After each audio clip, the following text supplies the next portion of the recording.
Eshima, votre magazine qui bat au rythme de l'actualité. Une réponse à vos besoins en information, un éclairage dans divers domaines. Impartial, documenté, instructif. Eshima au cœur de l'info. Retrouvez la nouvelle édition. Exclusivité, le professeur Willy Kitobo Samsoni maîtrise le secteur des mines et gagne le pari de la mobilisation des recettes publiques. Désormais membre de Cobalt Action Partnership, le ministère congolais des Mines a abattu un grand travail dans sa sphère. Contrôle régulier de l'application effective du nouveau code minier, loi sur la sous-traitance et paiement de la rétrocession due aux entités territoriales décentralisées, ouverture et attractivité du secteur des mines aux investisseurs, relance des entreprises du portefeuille de l'État, le ministre Willy Kitobo assure le suivi et contrôle technique des activités minières sur toute l'étendue de la RDC. Focus, augmentation de 66% des recettes, le directeur général des impôts Barnabé Mwakadi Mwamba, en technicien avéré, impulse les performances de la DGI. Dossier Eshima 2021, année de tous les enjeux. Nation, Hubert Mihimi Mouawa, directeur général de la Sona Hydroc, présente ses vœux de nouvel an au président de la République.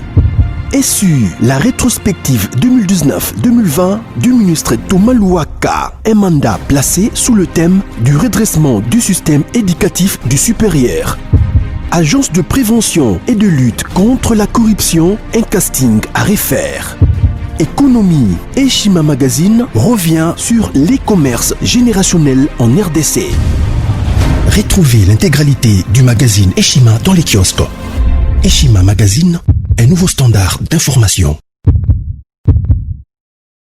Mercredi 20 janvier 2021, honorables députés nationaux, il y a groupe parlementaire AMK et alliés, MLC ADN, PMS G7, Basanganaki Awa, pour Nakotala, Makambo, il y a déclaration.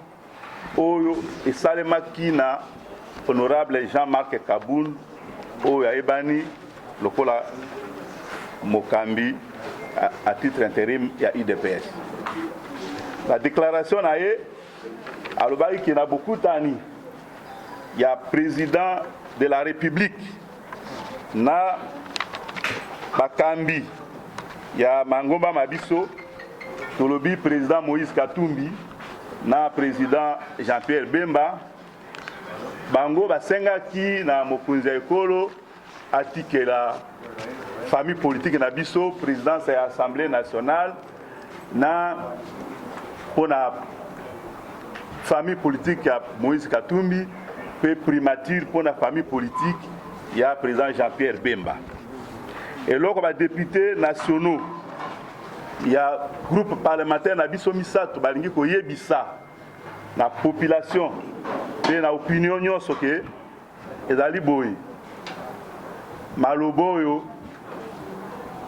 honorable Jean-Marc Kabound abimisi ezali bosembo te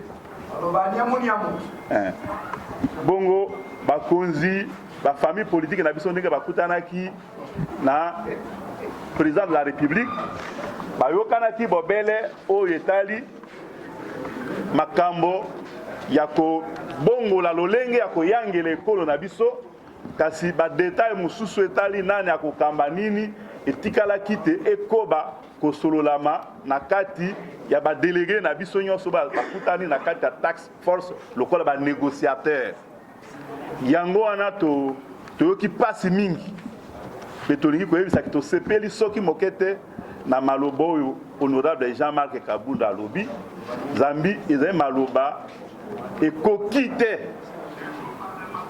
kobima na monoko ya moto azali na responsabilité munene lokolo ya ye na kati ya parti na ye pe kobima na moto azali na posa ya kozwa responsabilité to ya kosala mosala munene na kati ya ba institution ya kokamba mboka na biso. yango wana topesaki communiqué wana lobi pona koloba tosepeli soki mokete na ndenge yango pe tomeki kozongisa bato bayeba vérité ezalaki na place nini oyo ya lobaki ezalaki ya bosembo te pe koki na kolobama te pe ezali digne te na mutu eza na niveau na ye. Voilà na bopousse makambo tolobaki lobi. Lelo pe groupe parlementaire AMK et alliés MLC ADN MS G7 tokutani awa pona kotala likambo ya kotia manzaka na motion de censure to initiative oyo esengi te tozwa tokitisa gouvernement tokweyisa gouvernement ya premier ministre Sylvestre Ilukamba etika mosala se na lolenge oyo bureau ya Assemblée nationale ekamemaki na honorable Janine Mabunda pe ekitisamaki. Bongo tango totali likambo wana biso ba député ya groupe parlementaire oyo misato tomoni ke kobimisa gouvernement ya Sylvestre Ilukamba ezali bobele kokoba pe kosukisa mosala oyo tosilaki kobandisa tango tolongoli bureau ya Assemblée nationale Zambi posa ya population na biso ezali te mbongwana emonana. Bongo bao bayangeli na makambo esepelisaki population te awa yeke tobimisa bango banso. Bao batelemelaki Assemblée nationale basi babimi gouvernement pe ebima etika esika polele pona kotia bakonzi basusu o bakoki kopesa espoir na peuple congolais que changement ekokota. Lokola ba initiative wana nyonso ebandisamaki na ba député na biso ya ba groupe o misato etelemelaki pétition wana ko bandisa ngo ezali ba député ya groupe oyo motion de censure oyo initiative nango euti na groupe oyo. Alors toki ko sala te eloko biso moko to bimisi totikela basusu basala bongo biso moko to banga ko signer yango toyokani kata lokola mwa mindondo ezalaki mwa makelele ezalaki kozanga koyokana ezalaki biso tobimisaki initiative yango lokola eza ya boko kati na biso babimisaki yango biso banso totia maboko ba député nyonso ya groupe parlementaire na biso misato tondimi ko signer poto komisa mosala wana ya kobengana bakonzi ya kala o bazalaki ya coalition FCC cash kobengana bango to komisa mosala wana na suka kotia bakonzi ya sika ezali kama mosusu mais baoyo peuple esengaki te balongwa to longola bango nyonso bao ya Assemblée nationale basi balongwe tozo signer awa pétition pe to ko voter soki plénière salmi pona yango to ko voter départ ya gouvernement Ilukamba. Voilà oyo toyokani awa pona lelo tozo signer mukanda wana po to komisa mosala wana na suka. Etiami manzaka na batelemeli ya ba groupe parlementaire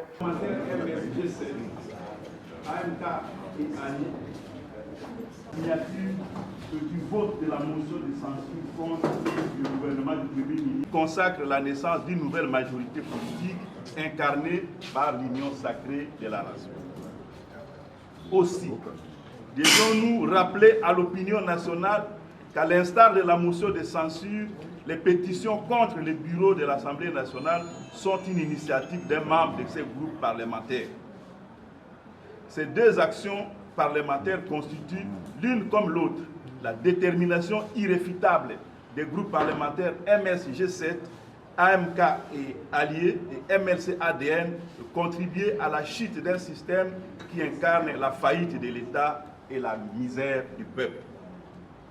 En conséquence, les groupes parlementaires MSG7, AMK et alliés et MLC ADN décident à l'unanimité de signer cette motion de censure et subséquemment de voter en faveur de la déchéance du gouvernement du Premier ministre Sylvestre Ilukamba.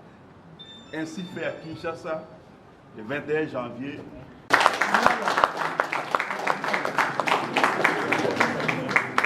2021 par honorable député nationaux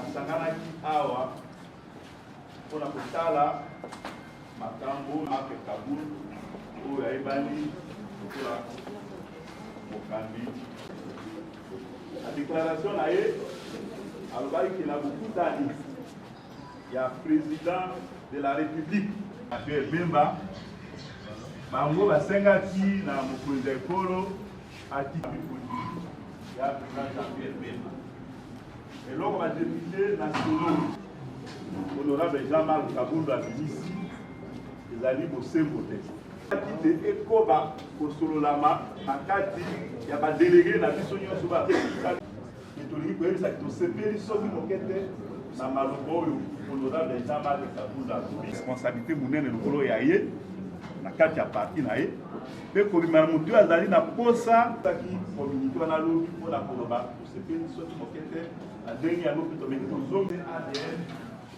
MLC tokitani awa mpona kaba etika mosalama mpe na lolenge oyo biro okokisa bango banso oyo batelemelaki asabe na sala basi babimi gouvernement mpe edima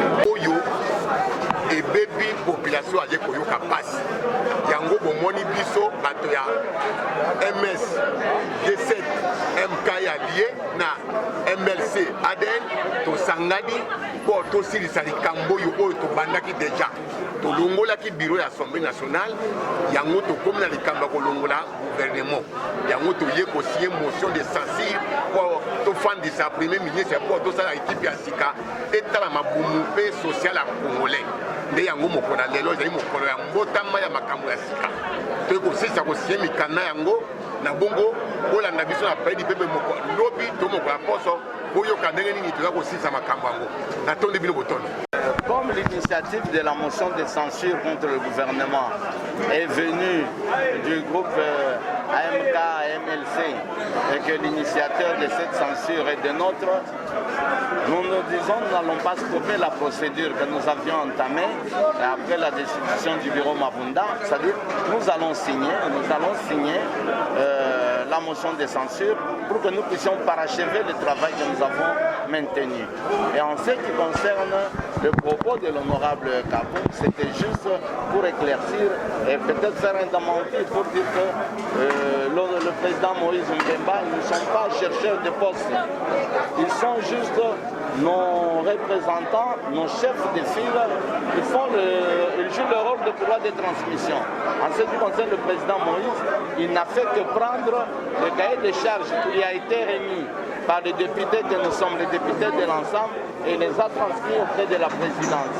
Et il est venu nous faire la restitution tout en nous recommandant de poursuivre les négociations. Mais dire que le président est parti solliciter, non. C'est ceux qui ont sollicité, ceux qui ont déposé et élaboré le cahier de charges. C'est nous, nous députés, qui avons élaboré le cahier de charges. Amukuse na lingala, c'est-à-dire qu'on a makambo oyo esangisi biso lelo awa. Makambo est situé na deux volets. Volet à Liboso, ils ont volé les autres à la Likambo. Il y a motion de censure. Pour la motion de censure, l'initiateur, il y a motion Anna, Aza collègue, Aza membre et ensemble pour les changements. Donc, motion de censure Anna, ils ont qu'à poursuite par achèvement. Il y a Mosala Otobandaki, na motion et ça qui de destitution, il y a bureau Mabunda. Alors, pour la poto par achever, badémarche nyonso wana todécide biso bato ya MLC na AMK et allié ensemble pour la République todécide po toachende donc tokosigné motion de censure oyo ezalaki initié na collègue Chérubin Okende oyo ya mibale etali likambo ya bapropos ya collègue honorable Kabundo. Donc tokutanaki po topesa bamwa précision mpona badémarche oyo balider na biso Mbemba na Moïse bautaki kosala auprès ya président de République. Il fallait topesa baéclaircissement na population po bayeba ke badémarche oyo basalaki par exemple ce qui concerne ensemble pour le changement président Moïse azalaki courroie de transmission entre biso badéputé na chef de l'État. Donc azwaki cahier de charge ya biso badéputé bakende kopesa na chef de l'État après rencontre na l'État yaki kopesa biso pe restitution. Donc il n'est pas question de dire que le président Moïse na Mbemba bakende koluka mosala te. Donc toza na kati ya concertation tozobunda tobimisi bureau mabunda kala mingi te gouvernement ekokwea. Donc nous ne pouvons pas décevoir la population. La population a fait sa biso confiance. Je sais que même ata banzete o nzambe akela à un certain moment ebundaka après mon pépé moi qui nezonga kaka. Merci.